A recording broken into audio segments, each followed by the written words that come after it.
નમસ્કાર મિત્રો, આજે આપણે વાત કરવાની છે બીએ સેમ 5 CEGJ 514 સ્વાતંત્રોત્તર સાહિત્ય આધુનિક યુગનો અભ્યાસ. હવે આ પેપરની અંદર અને એમાં પણ ખાસ કરીને જે બીજો યુનિટ છે એ બીજા યુનિટના પ્રમુખ સર્જકો એ પૈકીના એક સર્જક એટલે સિતાંશુ યશચંદ્ર મહેતા, આ સર્જક વિશે આપણે વાત કરવાની છે. તો હવે જો તમે જોઈ શકો છો કે આધુનિક ગુજરાતી સાહિત્યમાં જુદા જુદા સર્જકો આપણને મળ્યા છે અને દરેક સર્જકો એમની કોઈકની કોઈક વિશેષતા કે નવા આયામો લઈને સર્જકો આવ્યા છે. એમાં જે સિતાંશુ યશચંદ્ર છે એ સર્જક કાવ્ય સાહિત્યમાં એક આગવી જ આભા લઈને આવે છે. તેઓ પરાવાસ્તવિક અનુભૂતિને વ્યક્ત કરતી કવિતા ગુજરાતી સાહિત્યમાં લાવે છે. એમનામાં એક નવી જ ટેકનિક છે અને ગુજરાતી સાહિત્યમાં 7મા દાયકાના અંતે તેઓ પ્રવેશ કરે છે. પરાવાસ્તવવાદ એ અંગ્રેજી શબ્દ સરરિયલિઝમનો પર્યાય છે. આ પરાવાસ્તવની સંજ્ઞાને દાર્શનિક અને એ એક મનોવૈજ્ઞાનિક ભૂમિકા છે. પરાવાસ્તવ એટલે કે જે નરી આંખે દેખાતા વાસ્તવની પાછળ અને એમાં રહેલી જ અસંપ્રજ્ઞાત મનોભૂમિકા પર રહેલી અનેકવિધ અસંબદ્ધતાઓથી ભરેલી સૃષ્ટિ અને એનું જે વાસ્તવ છે એ વાસ્તવને પરાવાસ્તવ કહીએ છીએ. એમ ડૉક્ટર ધીરુભાઈ ઠાકર આ સંજ્ઞાને સ્પષ્ટ કરતા જણાવે છે. તેઓ કહે છે કે આ અસંગતતાઓની કલ્પના રૂપે સહોપસ્થિતિ કલ્પનાશીલ માણસના ચિત્તમાં સ્વયમેવ સ્ફુરે અને કવિતામાં શબ્દબદ્ધ થાય ત્યારે તે કૃતિ સરરિયલ કૃતિ બને છે, એટલે કે પરાવાસ્તવવાદની કૃતિ બને છે. સ્વપ્ન અને જાગ્રત અવસ્થાની ભૂમિકાની માફક એમાં ચેતન, અચેતન કે અર્ધચેતન મનના સંવેદનો એકરૂપ બનીને આવે છે. પરાવાસ્તવિક અનુભૂતિ એ રીતે સંકુલ છે.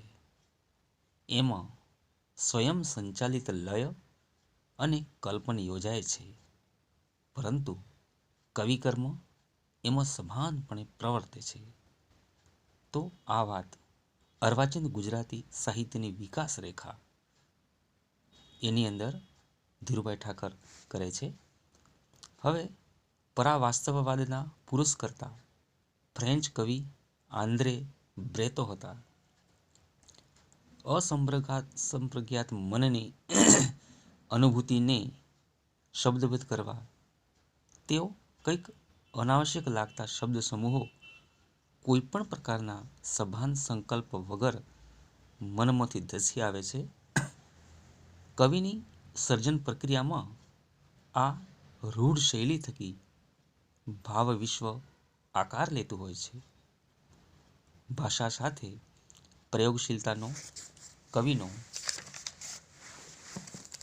કવિનો સભાન ઉદ્યમ પણ એમાં ચાલતો હોય છે. કવિ વિવિધ સ્તરની પ્રયોજાતી ભાષામાં ઉપયોગી નીવડતા એવા લય અને લહેકા ઉપરાંત વ્યત્યય, વિરોધ કે વિલક્ષણ સંવેદન રીતિનો આશ્રય લે છે. ગુજરાતી ભાષામાં પરાવાસ્તવની ભૂમિકાવાળી સાચી કવિતા આપવાનો યશ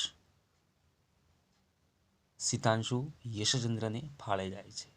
જેમ સુરેશ જોશી ગુજરાતી સાહિત્યમાં આધુનિકતા લાવે છે અને આધુનિકતાનો આવિર્ભાવ એટલે સુરેશ જોશી, ઠીક એ જ રીતે ગુજરાતી સાહિત્યમાં પરાવાસ્તવવાદ વિષયક જે રચનાઓ લઈને આવે છે એ સર્જક છે આપણા સિતાંશુ યશચંદ્ર મહેતા.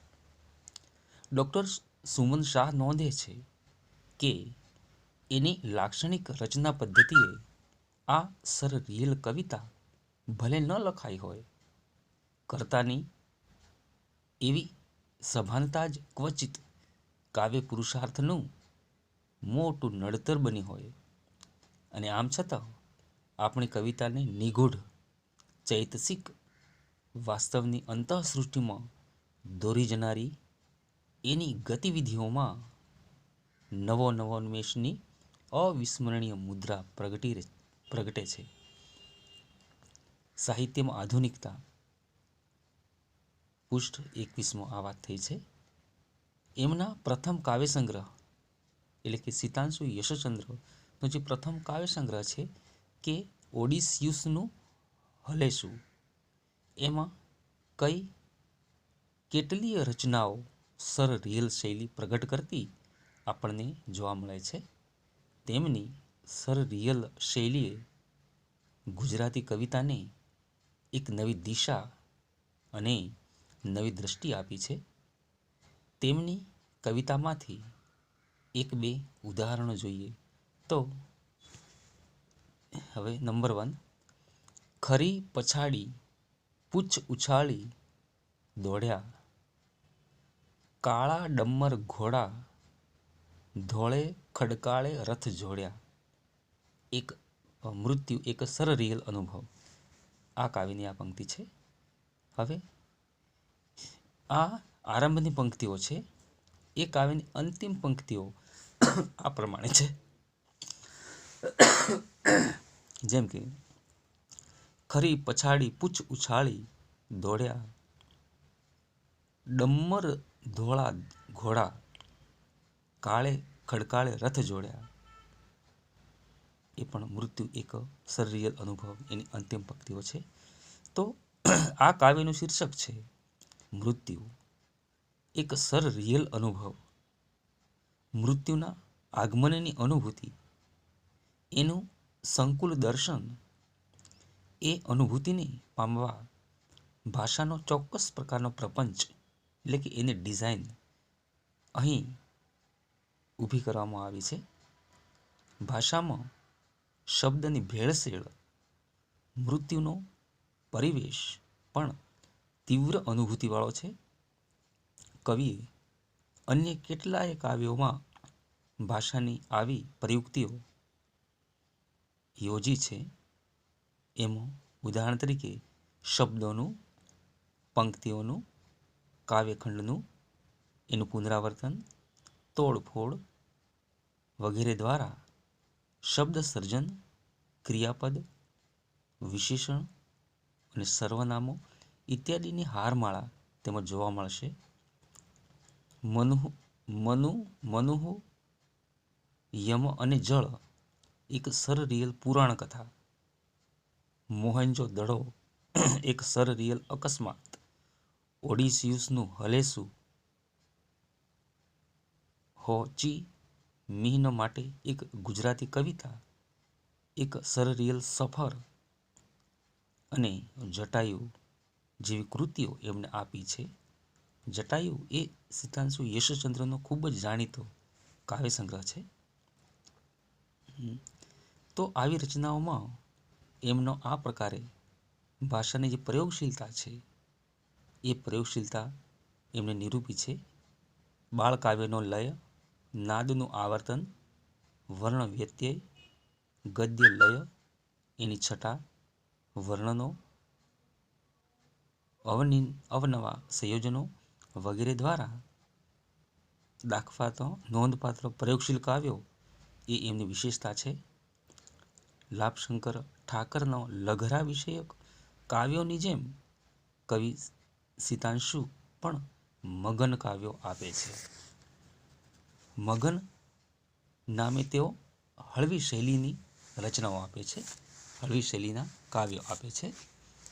મગન કાવ્યોમાં બોલચાલની ભાષાને ધ્યાનમાં લઈ એમણે નવતર પ્રયોગો કર્યા છે. મગનની તો વાત જ ન પૂછતા, મને કોઈ કહે છે કે એને 7 પગ અને 27 અંગૂઠા છે. ઓડિસીસનું હલેસું એમની આ રચના છે. તો અહીં ચંદ્રકાંત શેઠ, ચીનુ મોદી, રાવજી પટેલ, રમેશ પારેખ વગેરેની એવી હળવી રચનાઓ સતત યાદ આવે. મગન કાવ્યોમાં સર્જક મગનાનુભૂતિ નિમિત્તે મનુષ્યની જે આત્માનુભૂતિ છે એની જ વાત કરે છે. પારાવાર વેદનાઓને વ્યંગ્ય દ્વારા અભિવ્યક્ત કરવાની કવિની જે એક ટેકનિક છે એ ખરેખર નોંધપાત્ર છે. જેમ કે હે આજાન બાનુ મગનેશ્વર, હે તમારા ખભા ઉપર મારી પૃથ્વી ટકી રહે છે, હે તમારી વાણીમાં ઋતુ, હે તમારે હાથ મારી બાજી છે મંત્રેશ્વર. મગન કાવ્યોની ભાષા વિશે ભોળાભાઈ પટેલ નોંધે છે કે અહીં સિતાંશુ ભાષાને જુદા જુદા સ્તરે પ્રયોજે છે અને એટલું જ નહીં પણ અભિવ્યક્તિનો તાત્વિક પ્રશ્ન પણ કાવ્ય સ્તરે છેડે છે. આ કાવ્યોમાં છતી થતી પરિહાસ વૃત્તિ ગુજરાતી કવિતાની આધુનિકતાનું લક્ષણ છે. આધુનિકતા અને ગુજરાતી કવિતા એ ગ્રંથમાં ભોળાભાઈ પટેલ આ વિધાન નોંધે છે. કવિતામાં ભાષા અને ભાવ પ્રતીકોના અરૂઢ પ્રયોગો દ્વારા આધુનિક યુગ ચેતનાને પ્રગટ કરવાની ટેકનિક તેમના ઓડિસિયસનું હલેસું તથા જટાયુ કાવ્ય સંગ્રહની ઘણી રચનાઓમાં જોવા મળશે. થોડીક જ પણ સુંદર ગીત રચનાઓનું ચાંદરણું, માન સરોવર છલક્યા વગેરે પણ નોંધપાત્ર છે. ઓડિસિયસનું હલેસુંમાં તેમણે પોતાની કવિતા વિશે સહજ વાત કરી છે તે નોંધીએ તો કે તેઓ કહે છે કે ચિત્ત નિર્માણના સાતત્યથી ઇતર કોઈ સાતત્ય આમ શોધવા ન જવું. એ ચિત્ત પણ 19 મોઢ ઝુલાવતું, 7 અંગ વિશેષોથી સંકુલ, અંતઃપ્રજ્ઞ અને સ્વપ્નના પીળી જોયવાળા ઈંડાના રસમાં ડૂબેલું. સિતાંશુની કવિતા આધુનિક ગુજરાતી કવિતામાં સશક્ત અભિવ્યક્તિ દાખવે છે. આમ જે સર્જક છે એ સર્જક ગુજરાતી સાહિત્યના એક મહત્વના સર્જક છે.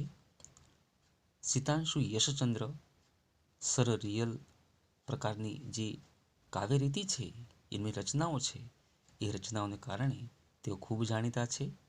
તો મિત્રો, હવે આ સર્જકને વિસ્તૃત રીતે સમજવા માટે એના સંદર્ભ ગ્રંથો છે કે ગુજરાતી સાહિત્યનો ઇતિહાસ, એના અલગ અલગ ખંડમાં એની માહિતી આપેલી છે.